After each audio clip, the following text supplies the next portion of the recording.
Hello, friends. It's Aunt Nikki of Your Story Hour again to read another chapter of How's Inky by Sam Campbell. Today should have been Aunt Carole's day to read the chapter, but Aunt Carole's going to have to stop reading this book this time. She's having some internet troubles and can't get her chapters uploaded. So you get me again today. Chapter 4. Patience is nature's password. You get nowhere without it. It was fascinating to watch the day-by-day change in our 5 little fur-covered orphans as they grew through their babyhood and dragged us with them. And it was just as fascinating to see how much this experience affected Bobby. Bobby had lived most of his life in a great city. He attended schools that accommodated thousands of students. Big buildings, crowded sidewalks, and tangled traffic he had known ever since it was said of him, "It's a boy." The city was in his blood. Its haste, hurry, impetus, and impatience were a habit with him. Hence, when he first came to the sanctuary, impatience was stamped over his brow, and under it too. He wanted everything done with a whoosh and a holler, a gush and a rush. Patience, he thought, meant a doctor's customers. Bobby tried to lead nature around by the nose, and it took him some time to learn that nature just wouldn't be led. This attitude of impatience brought him a quick but not final lesson when he first came north. He was in the bow of a small boat as it was coming up to a pier. The boat had lost much of its momentum and wasn't arriving as fast as Bobby's impatience thought it should. So he jumped from the boat to the pier. Or perhaps it was better to say he jumped from the boat towards the pier. For one doesn't really jump from a small boat. He merely kicks the boat backwards and stays where the boat used to be. That is what Bobby did. He made his leap and disappeared under the surface of the water. It was a drenched, cold, and wiser boy who came up sputtering and climbed out dripping onto the pier. The laughter of his companions did not console him much. Nature never hurries. She moves steadily, always arrives on time, finishes things on schedule, but she never hurries. Those who live with nature, woodmen, lumberjacks, rangers, guides, learn to know patience and to synchronize themselves with nature's pace. Haste just doesn't fit in the forest, and in truth, it doesn't fit anywhere. Judge Norton had a song for this too. Oh, there was a little feller, and he thought he was so smart. He always tried to get some place before he'd even start. Yes, he talked when he was sleeping, and when he walked he ran. His story now is ended, and he's right where he began. But Bobby learned patience, and he learned it well. Much credit of this accomplishment goes to those 5 little orphans, but much goes to Bobby, too. Among his many virtues was the fact that he had no mercy on errors or weaknesses he found within himself. If he discovered something in his character that needed correction, he didn't hide it behind a sense of pride and indifference as some do, but demanded of himself that it be changed. So it was when he became fully awake to the fact that he had the habit of impatience that must be corrected. He would not have it otherwise. He saw in the presence of the 5 orphans an opportunity to work out this problem with himself. Explaining his purpose first, he asked that he be given charge of feeding and caring for the little ones. His request was granted, and thereafter neither Judge Norton nor I took a major part in this work. Often we would slip up to the little cabin and peek through the window to watch Bobby at his process of self-discipline. Sometimes it seemed he had attempted too much. Especially did that seem true at meal times, and meal times at the orphanage was every 3 hours. Bobby became quite expert at the routine. He needed to be, for it was a task in those early days when all food was administered by the means of a baby bottle and a rubber ear syringe. First, he would prepare a large pan of milk, diluted properly and warmed. Next, he would fill the bottles for Bobette, and the syringe which he used for the others. Then he would draw one long deep breath and enter the little cabin as if he were headed for some inescapable fate. Sometimes it seemed he was. What a hullabaloo would break loose when he stepped through the doorway. Each one of the 5 wanted to be fed first, and each one kept informing the world about it in screams and screeches. Bobby would make his way across the room with difficulties aplenty, a raccoon always just where he wanted to step, a porcupine biting his ankle, a deer nudging him impatiently with her nose, and a woodchuck trying to climb up his pants leg. Bobby would seat himself, that is, unless Sausage got into the chair first, and she generally did. In that case, Bobby would push her and implore her to get out of the way, usually to no avail. When finally seated, he would hold the bottle out to Bobette and insert the syringe into one of the 4 other mouths which were gaping at him. Thereupon 2 voices would be silenced, except for the sounds like a cow walking through deep mud, while the 3 others, offended and self-righteous, would emit shrieks of ear-splitting quality and roof-raising volume. One day we looked in on Bobby when this dinner racket reached calamitous proportions. Bobette was going after the bottle as if she meant to swallow it whole. Her unusual vigor was probably due to the fact that Sausage was out on Bobby's arm trying desperately to get the bottle herself. Rack got first chance at the ear syringe, as he generally did, and his enthusiasm looked and sounded like Bobette's. But Rune, feeling a bit neglected, had climbed up Bobby's shirt and was nibbling on his nose. Nothing he could do about it because both hands were busy. He might have jerked his head away, except that Inky had climbed on his shoulder and was chewing persistently on his ear.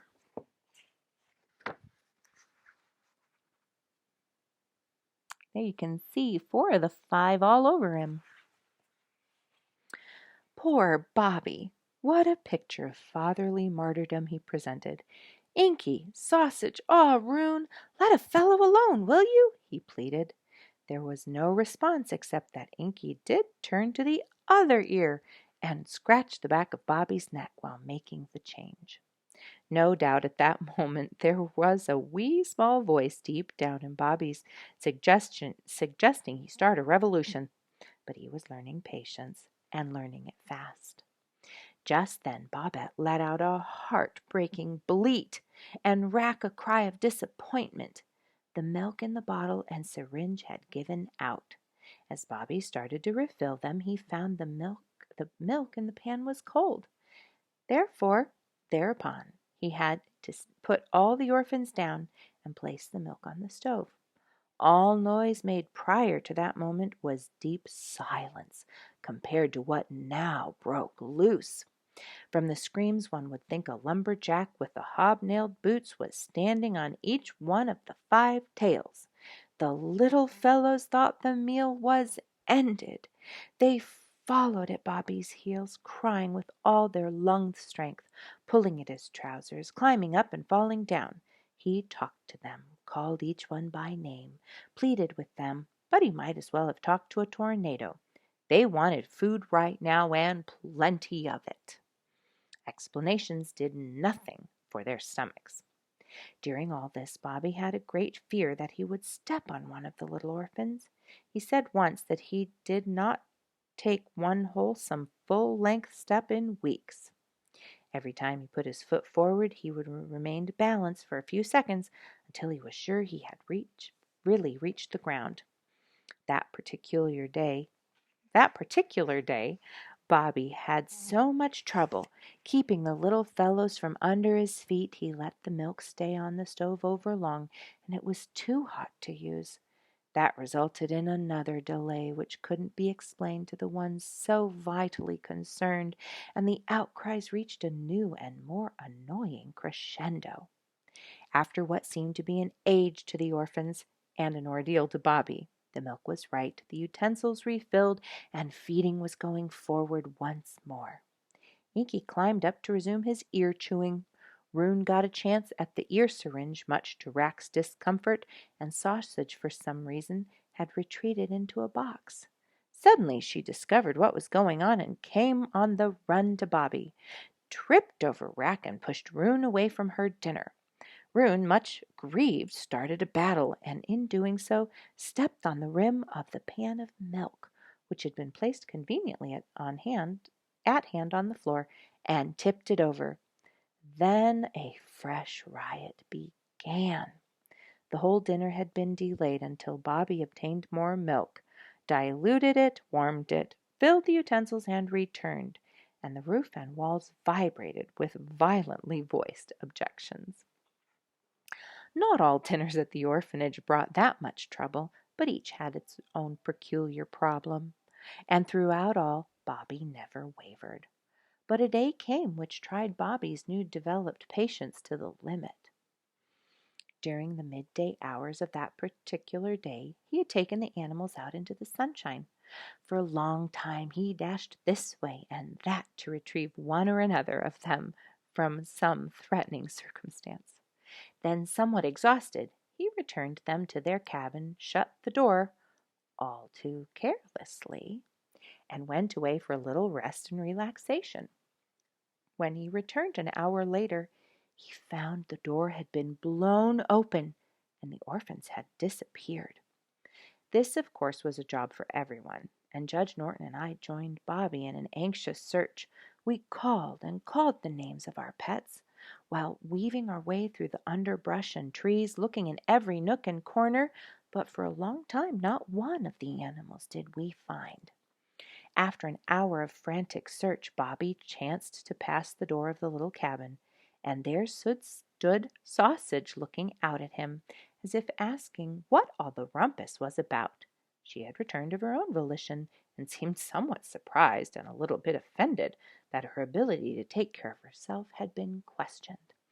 "Sausage, you little scamp!" Bobby scolded. "Where have you been? Where are Rack and Rune?" As if she understood him, Sausage turned and went into the cabin.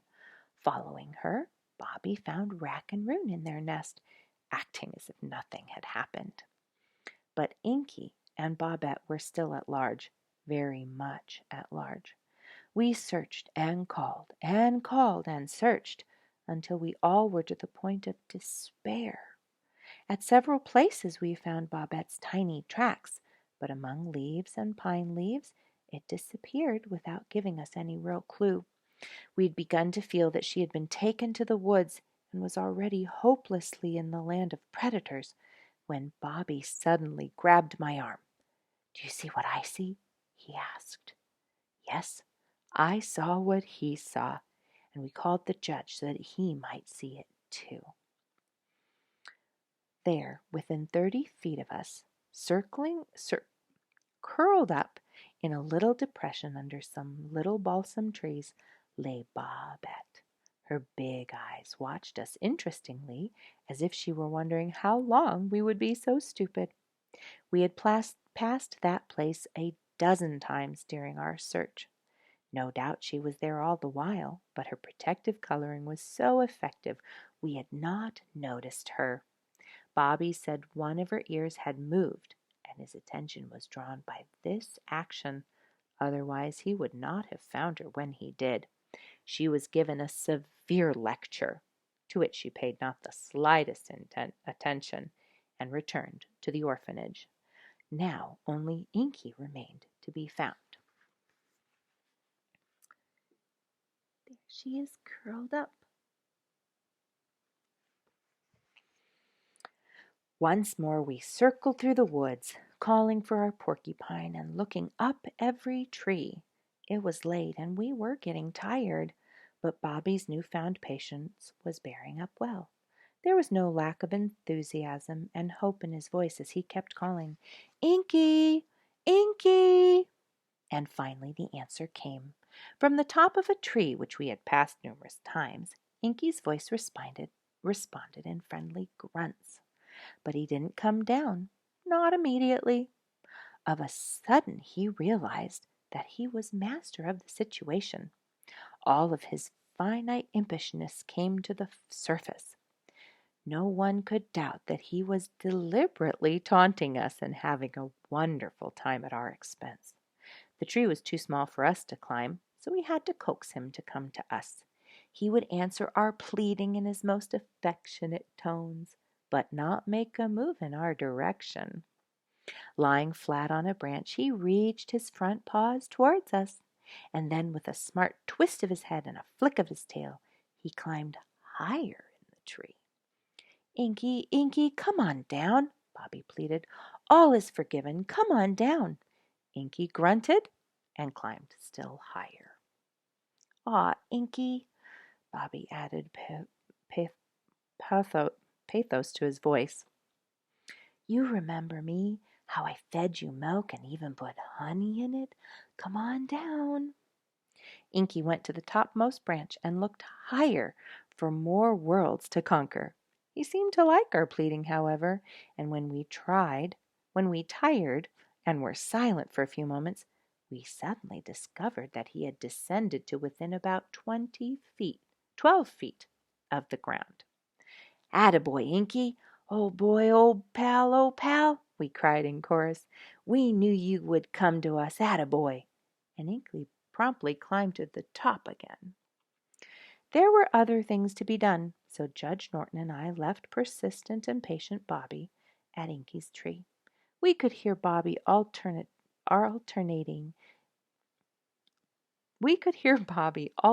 using pleas, endearing terms, and threats on the obstinate porcupine, all to no avail.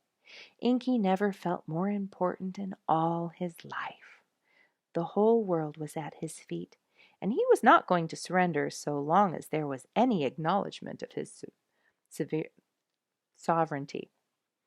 After a time, Bobby tired and in helplessness sat at the foot of the tree, leaning against it. He dozed off for a few moments, but it was awakened suddenly by a familiar sensation. Inky was perched on his shoulder, chewing on his ear. Inky was then restored to the orphanage without punishment. What would you do to punish a porcupine? It is no use to scold him, for he won't listen. Try to spank him, and the old saying becomes emphatically true. This hurts me more than it does you. So Bobby gave him a cookie, at the same time saying something about returning good for evil or praying for those who despitefully use you. Inky was so impressed he didn't do that again that day. But this experience had been more than a test of patience. It marked a turning point in the lives of the orphans. A door had been opened to them, and they had had their first look at the great world about them. The little cabin in which they had spent their babyhood could never completely contain them again. They were ready for the next stage of their growth, ready for greater liberty, and thereafter the cabin door was left open so they could come and go as they pleased. Bobby looked upon this development with just a tinge of sadness. His long period of responsibility and intense care was ended. The animals were learning to feed themselves and taking more and more to natural food.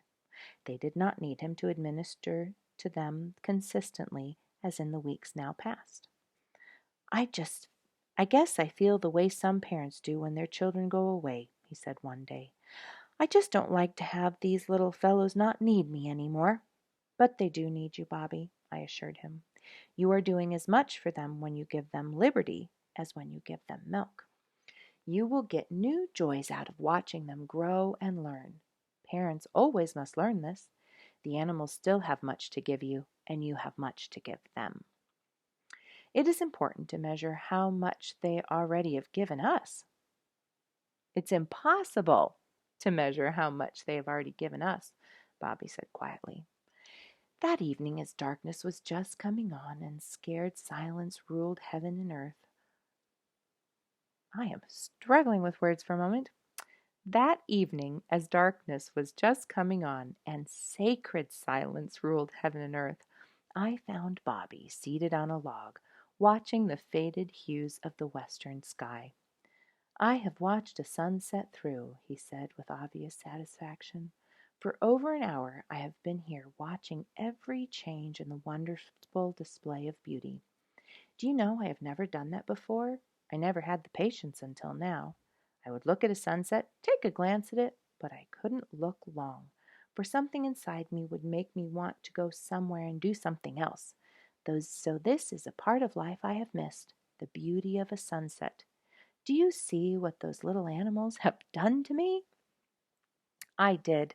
I had long seen it, and since the moment was favorable to serious thought, I told Bobby how important I believe is the attainment of patience. Its presence enriches all other virtues. Its absence deepens vice. Some seem to take pride in impatience, as if it indicates a certain superior energy or intelligence in them. But impatience is always a weakness, not a strength. Many crimes of men and nations arise from impatience. We all feel instinctively the coming of great good and accomplishment in our lives. No doubt the instinct is true, and in the way of nature unfoldment, the goodness will come. But impatience leads to grabbing things, taking them from others. It leads to crime and injustice. Patience is not slowness, nor is it tolerance of slowness. It is simply living contentedly within the laws of life. And patience is power. It is peace. It is culture. That night, Bobby composed a verse to the judge's song, and it wasn't bad. "Yes, I'm the little feller that the judge once sang about. I surely was impatient, but at last I found it out. Now I sit and watch a sunset, and I want it understood. I am patient as they make them, and oh boy, does it feel good." Take care, friends. We'll see you tomorrow for the next chapter of How's Inky by Sam Campbell. Stay safe.